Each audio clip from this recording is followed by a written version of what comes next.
BJP ఎట్లాగో అమ్ముడుపోయింది వీళ్ళకి. ముఖ్యంగా బీజేపీ కాంగ్రెస్ ఇవాళ జాయింట్ వెంచర్ గవర్నమెంట్ నడుపుతున్నాయి. ఇక్కడ అందరికీ తెలుసు అది. BJP Congress joint venture government నడుస్తుంది తెలంగాణలో. ఇది అక్షర సత్యం. నేను అడుగుతున్నా, బండి సంజయ్, అమిత్ షా ఎందుకు మాట్లాడతలేరండి? ఓపెన్గా ఇంత జరుగుతుంటే, ఐఏఎస్ అధికారులు రాజీనామాలు చేస్తుంటే, పారిశ్రామికవేత్తల తలకు తుపాకులు పెడుతుంటే, పోలీసు వాళ్ళను మంత్రులు తరిమి కొడుతుంటే ఇంటికి పోతే ఎందుకు మాట్లాడదు బీజేపీ? ఏం అడ్డం వస్తుంది మీ గొంతుకి? ఎందుకు మీ సిబిఐ లాంటి సంస్థలు ఎందుకు వస్తలేవు? సిబిఐకి జనరల్ కన్సెంట్ ఇచ్చిండ్రు కదా, రమ్మను, ఎంక్వైరీ చేయమనండి, సువమోటోగా తీసుకోమనండి. ఇవేవి కనబడవు.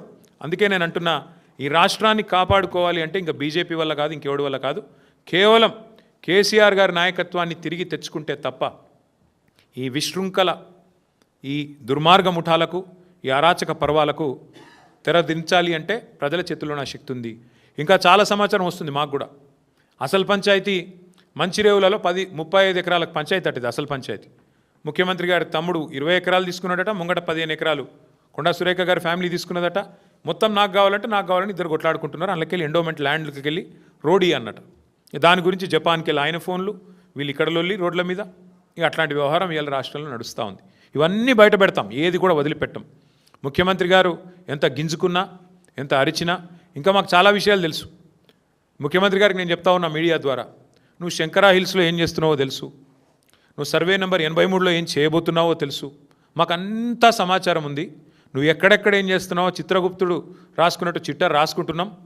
శిశుపాలుడు తప్పులు కదా లెక్కబెట్టి ప్రజలు ఎప్పుడైతే శిరచ్ఛేదం చేసినారో ఆనాడు శ్రీకృష్ణుడు, ఆ టైపులో మీకు కూడా తప్పదు.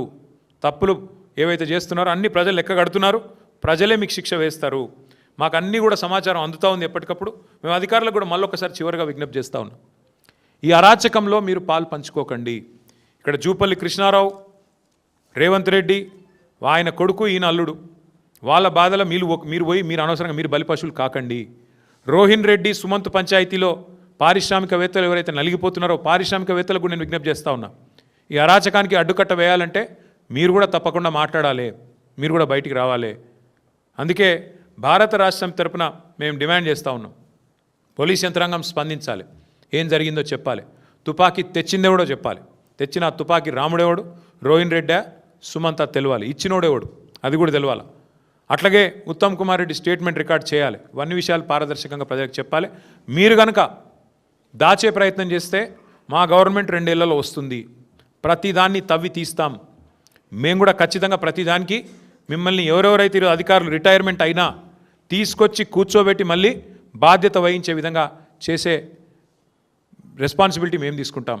ఈ విషయం మర్చిపోవద్దు, దయచేసి అరాచకత్వానికి అండగా నిలవద్దు అధికారులకు కూడా చెప్తూ, తప్పకుండా అన్ని విషయాలు ప్రజాక్షేత్రంలో మీడియా కూడా ఎప్పటికప్పుడు బయట పెట్టాలని, ఈ అరాచక పర్వానికి అడ్డుకట్ట వేయాలని చెప్పి కూడా మిమ్మల్ని మీడియాను కూడా సహకరించాలని కోరుతూ ధన్యవాదాలు.